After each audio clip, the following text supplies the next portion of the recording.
অ্যালবাট্রাস পাখিরা তাদের বিশাল ডানার জন্য বিশ্বজুড়ে পরিচিত। ওয়ান্ডারিং অ্যালবাট্রাস প্রজাতির পাখির ডানার বিস্তার প্রায় 11 ফুটের বেশি পর্যন্ত হতে পারে, যা বর্তমানে জীবিত যে কোনো পাখির মধ্যে দীর্ঘতম।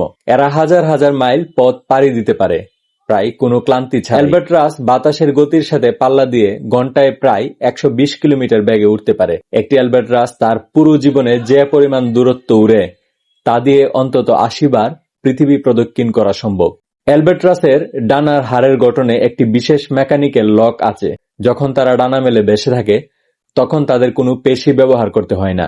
হাড়ের এই লকটি তাদের ডানাগুলোকে টান টান করে আটকে রাখে, অনেকটা আমরা যেমন ছাতা খুলে দিলে তা আটকে যায়। এই কারণেই তারা হাজার হাজার মাইল উড়ার পরেও একটু হাঁপিয়ে ওঠে না এবং ঘন্টার পর ঘন্টা বাতাসের উপর ভর করে ভেসে থাকতে পারে। অ্যালবাট্রাস তাদের জীবনের প্রথম 3 থেকে 5 বছর একটানা সমুদ্রের উপর কাটিয়ে দিতে পারে। এই দীর্ঘ সময়ে তারা একবারের জন্য মাটিতে পা ফেলে না। তারা সাগরের ঢেউয়ের উপর ঘুমায়, ওখানেই খাবার খায় এবং উড়ার মধ্যেই বড় হয়। বিজ্ঞানীরা মনে করেন অ্যালবাট্রাস উড়ার সময়ই তাদের মস্তিষ্কের অর্ধেক অংশ ঘুম পাড়িয়ে বিশ্রাম নিতে পারে। ঘুমের ঘোরেও এরা উড়ার ভারসাম্য রক্ষা করতে পারে। এরা সমুদ্র পৃষ্ঠ থেকে খুব একটা উঁচুতে উড়ে না, সাধারণত ঢেউয়ের উপরের বাতাসের স্তরকে ব্যবহার করে। অ্যালবাট্রাসরা সাধারণত সারা জীবনের জন্য একজন সঙ্গী বেছে নেয়। প্রজনন মৌসুম ছাড়া এরা বেশিরভাগ সময়ই একাকী সমুদ্রে ঘুরে বেড়ায়। প্রজনন এবং ডিম পাড়ার জন্য এরা নির্জন দ্বীপে ফিরে আসে। এরা বছরে বা 2 বছরে মাত্র একটি ডিম পারে, তাই তাদের বংশবৃদ্ধি খুব ধীর। এরা বেশ দীর্ঘজীবী পাখি। অনেক অ্যালবাট্রাস 50 থেকে 60 বছর বা তারও বেশি সময় বাঁচে। এরা মূলত সমুদ্রের উপরের স্তরে থাকা মাছ, স্কুইড এবং ক্রিল, এক ধরনের ছোট চিংড়ি, খেয়ে বেঁচে থাকে।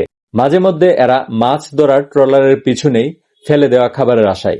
অ্যালবাট্রাস সাগরের নোনা জল পান করতে পারে। এদের নাকের কাছে বিশেষ গ্রন্থি রয়েছে যা শরীর থেকে অতিরিক্ত লবণ বের করে দেয়। বেশিরভাগ পাখির ঘ্রাণ শক্তি খুব একটা প্রখর হয় না, কিন্তু অ্যালবাট্রাস ব্যতিক্রম।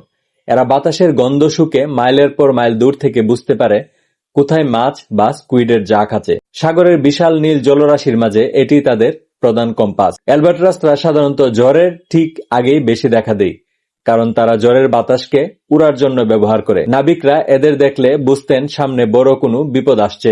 প্রাচীনকালে নাবিকরা বিশ্বাস করতেন অ্যালবাট্রাস হলো সমুদ্রের এক পবিত্র আত্মা। মাঝ সমুদ্রে যখন জাহাজ পথ হারিয়ে ফেলত বা বাতাস একদম থেমে যেত, তখন অ্যালবাট্রাসের দেখা পাওয়া মানেই ছিল সুসংবাদ। নাবিকরা মনে করতেন এই পাখিটি অনুকূল বাতাস বয়ে নিয়ে আসে এবং জাহাজকে সঠিক পথ দেখায়।